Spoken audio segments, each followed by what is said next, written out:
In this video, I'm going to be sharing with you exactly how I was able to land my very first remote job as a student in Nigeria. Later on in the video, I'll also be sharing how much I was able to make on a monthly basis as a student who was remote working and freelancing on the side. So if you're a student who is looking to make some money for yourself through remote working or freelancing, then stick around because I'm telling you everything. But before we get into it, hi, I'm Vicky Johnson. I'm a brand and website designer. I graduated from university last year, and now I work a full-time remote job and freelance on the side. I'm sharing my journey making a living completely on the internet so that hopefully, it can help you on yours. So please like this video, subscribe, and turn on post notifications so you never miss an update from me. So first off, one question I get a lot is, how do you get a job if you don't have a degree, any educational qualifications, or any prior work experience? The obvious answer to the first part of that question is you go for jobs that don't require any specific educational qualifications or a degree. I mean, you're not going to be applying to work as a lawyer or an engineer. You apply to jobs that require skills that are not necessarily taught in school. Jobs like virtual assistants, graphic design, video editing, and the like. And the answer to the second part of that question, how do you get jobs without having prior work experience? Well, I'll say that if you have lived up to 17 to 18 years, then you do have experience. It doesn't have to be work experience. You just need to be able to communicate your life experiences and how they have shaped you into becoming someone that is a good fit for the job that you're applying to. I'll explain more on this as I tell you how I got my very first remote job. Okay, so here's the gist. When I was in secondary school, I had this bag making business where I made leather handbags and sold them to my mom's friends, church members, and all that. The moment I decided that I needed a source of income that would be completely online was when I got into university and I didn't have enough time to keep up with my bag making business. I also needed a lot of inventory space to keep my products, which I didn't have in the hostel. Coupled with the fact that the business was very time consuming, difficult to combine with studies, and I was a one-man business. So I decided to find a way to make money such that I wouldn't have to be in a particular place all the time or spend all of my time making deliveries in production or trying to sell those products physically. I ran into a lot of online scams and phishing schemes that wasted my time until one day I decided to have sense and realize that the difference between making money online and making money offline is the online.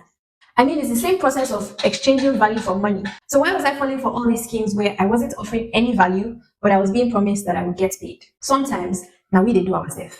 Because if that's not thievery, I don't know what it is. Think about it. In my bag making business, I was offering a product that required skill and craftsmanship to make in exchange for money. So why should it be any different online? I should be offering some form of skill or product or craftsmanship if I was expecting to get paid online. That led me to the realization that I needed to learn a digital skill. Now, if you're at that point where you're still going from scheme to scheme and getting disappointed, let me save you the stress now by telling you, just gently go and learn a digital skill. Anyone who tells you that you can succeed online without learning a digital skill is probably trying to take money from you. So you're welcome. Go and learn a skill. In fact, pause the video, go and learn a skill and come back. Because without a skill, there's really no foundation. So what are you trying to do? What? I mean, there are other ways that you can make money online without offering a service or creating a digital product, which requires a skill for you to create. But if you are just starting out, learning a skill is the foundation of everything. Because, okay, let's say you want to do something else like investing. You want to make money online by investing. You have $1,000 to $5,000 that you can invest online. And if you have that money, are you willing to risk it? Because remember that investing is always a risk. So ask yourself, how much do you have that will actually yield you tangible profits between now and the next 6 months or even the next 1 year? You say you don't have any money. Okay, good. Then learn a skill. And like I said, learning a digital skill is not just the fastest way to making money online. It's also the foundation of every other thing. Getting a remote job, creating and selling a digital product, starting up an online agency, building a business online. All these revolve around, first of all, learning a digital skill. So I can't emphasize this enough. I mean, I'm sure I've said this more than 5 times in this video alone. So you see that I mean it. Forget about everything that anybody, any online scammer has told you. Just focus on first learning a skill and becoming good at that skill. And every other thing will fall into place if you play your cards right. I'll make a video on high income skills that you can learn and where you can learn them. And I'll link that video somewhere here in case you're watching this after I've published it. So back to my story. I decided to learn a digital skill. And my skill of choice was graphic design because I wanted to design a logo for my bag making business. So as I was learning, I started to post my designs on my WhatsApp status, Instagram, and Facebook. And at some point, somebody reached out to me to do a flyer design for them for 10,000 naira. I was super excited because that was my very first paid gig on the online. Small money, but that was a start. I also opened social media accounts for my bag making business, and I opened another set of social media accounts for a dummy business which I made up. The business did not exist. I only opened those accounts so that I could manage them and showcase them as work experience. So I kept posting my designs and managing these 2 sets of social media accounts for about a month. And after a month, I had gathered some new skill sets and enough resources to showcase in my portfolio and start applying to jobs. At this point, my skill set was looking really good and I could position myself as someone who had value to offer. I was now fairly good at graphic design. I had learned social media management to a good extent. I was also pretty good at research because that's something very simple. You know, when you go and read those blogs and watch YouTube videos on a particular topic so that you can learn more about that topic, that's research. It's simple and we all do it every day. So yes, that was one of the skills that I showcased when applying to jobs. I also was someone who knew how to use a computer, so I considered myself to be tech savvy. I was good at using Microsoft Word and I learned how to use Excel and PowerPoint by watching free YouTube videos. So with all these skills, I started to apply to virtual assistant jobs.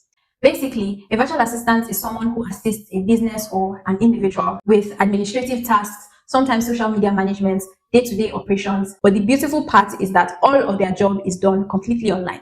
And that was what attracted me to that role in the first place. So I crafted a resume and in it, I highlighted my newly acquired skill sets as well as my experience. And I don't just mean my experience in graphic design and managing those social media accounts. I also included my experience managing my bag making business, helping out my parents in their own business, and positions that I held at school and in church. And I communicated how these positions helped me to acquire skill sets that made me a good fit for the jobs that I was applying to. That's why I mentioned earlier that if you've lived up to 17 to 18 years, then you definitely have experience. For example, if you're a member of your church choir, you can highlight that in your resume and communicate how being a member of the choir has helped you develop time management skills, interpersonal relation skills, or communication skills with other members of the choir. If you did a holiday job at a photocopy center, you can highlight that as well and communicate how it helps you to learn customer relationship management, bookkeeping. You know, when you do a job and you write down the job, the amount, maybe the time, and at the end of the day, you sum up how much you have made that day. Well, that's bookkeeping in its most basic form. So yes, hype your experiences. They are not small. You self know small. In fact, if you were a prefect in your secondary school, explain how this helped you to acquire leadership skills. Honestly, writing a resume is not that difficult. It's basically just a summary of your life experiences and how they correlate to the job you're applying to. How have they shaped you into somebody who is a good fit for this role? Chicken, stop overthinking it because it's really not that deep. The point is that for jobs that require skills that are not necessarily taught in schools, they don't expect you to have some fancy work experience, especially if you're a student. So you even stating your life experiences and then communicating why they make you a good fit for the job is a huge plus. I once worked in a HR position where I had to assist in hiring new virtual assistants to join the company. And I can tell you that communicating how your experiences make you a good fit for a job is way more important than just stating fancy jobs or roles that you've worked in the past. Highlight your accomplishments in the little responsibilities that life has given to you. That's where you will truly shine. Okay, so next, I created a simple portfolio in Canva. And in it, I highlighted the social media accounts which I was managing and some of my graphic design work. I also included a few articles that I had written. I wrote a few articles just to show that I had a variety of skills. And where did I learn how to write? From secondary school and free YouTube videos. Mrs. Idiong really tried for me. I also created a LinkedIn account and highlighted all these experiences that I've mentioned. And then I linked my portfolio in my bio so that whenever potential employers visited my profile, they wouldn't meet my profile completely bare. With all this in place, I started to apply to as many virtual assistant jobs as I could. I applied to jobs I found on LinkedIn, Facebook groups, WhatsApp communities, and I was also lauding my skill sets and my interest in working remotely. I told everyone and anyone who cared to listen what I could do and how I was interested in working as a virtual assistant. And that paid off because the job that I eventually got came through a referral. And that's something that I've noticed. Most times, the job that you end up getting, especially that first job, doesn't necessarily always come from your online applications. It comes from someone who knows someone who knows someone who had that. You were good at so and so and you were looking for a job relating to those skills. So yeah, learning my skills paid off because my sister told me about a job opening for a virtual assistant at her former place of work. And I was so ready. I had my portfolio, my resume, my LinkedIn, everything ready. I applied the same day that she told me about the job. And when I got called in for an interview, I was very prepared. And the rest is history. I aced the interview, aced the trial task, and I kept following up with the person who interviewed me for the job role.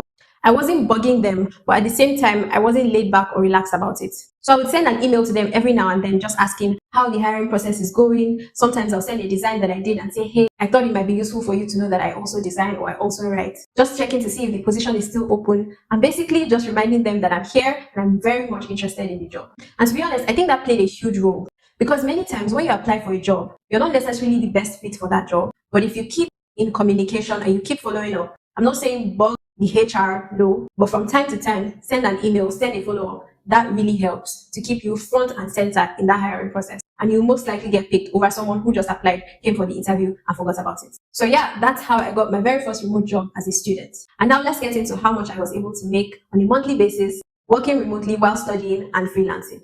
So on that first job, I was only earning 25,000 naira monthly. And I think I had a data allowance of about 5,000 naira every month. But I didn't even care at that point, because I was just so happy to be earning money online.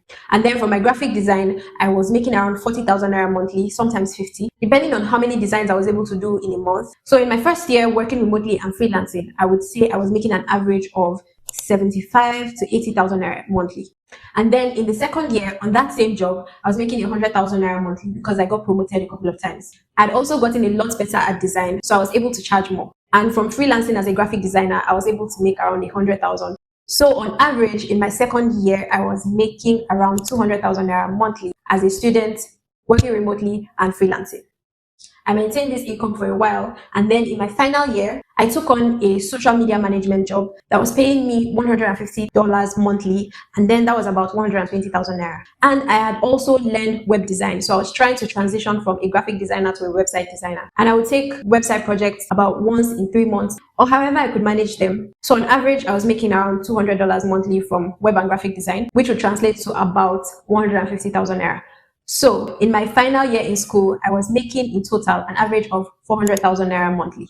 And I was saving most of that money because I knew that when I graduated, I wanted to move to Lagos State, rent an apartment, and create new opportunities for myself. So yes, I graduated late last year, and early this year, I did just that. And I also decided to move from the virtual assistant job to a more design-related job, which is also completely remote, and it aligns more with my passion for design. So yeah, hopefully this long-ass story has helped you figure out how you can get a remote job while in school, if that's something that you're interested in, because I know it's not for everybody. And if you're more interested in freelancing, then I recommend that you watch this video where I shared how I made 1 million naira in just 10 days on Upwork as a complete beginner to the platform. And I'll also be linking a video somewhere here on remote and freelance jobs that are perfect for students. So be sure to check back when that video is published. And if you found value in this video and you're not subscribed yet, I don't know what you're waiting for. Subscribe, turn on post notifications, and I will see you in the next video.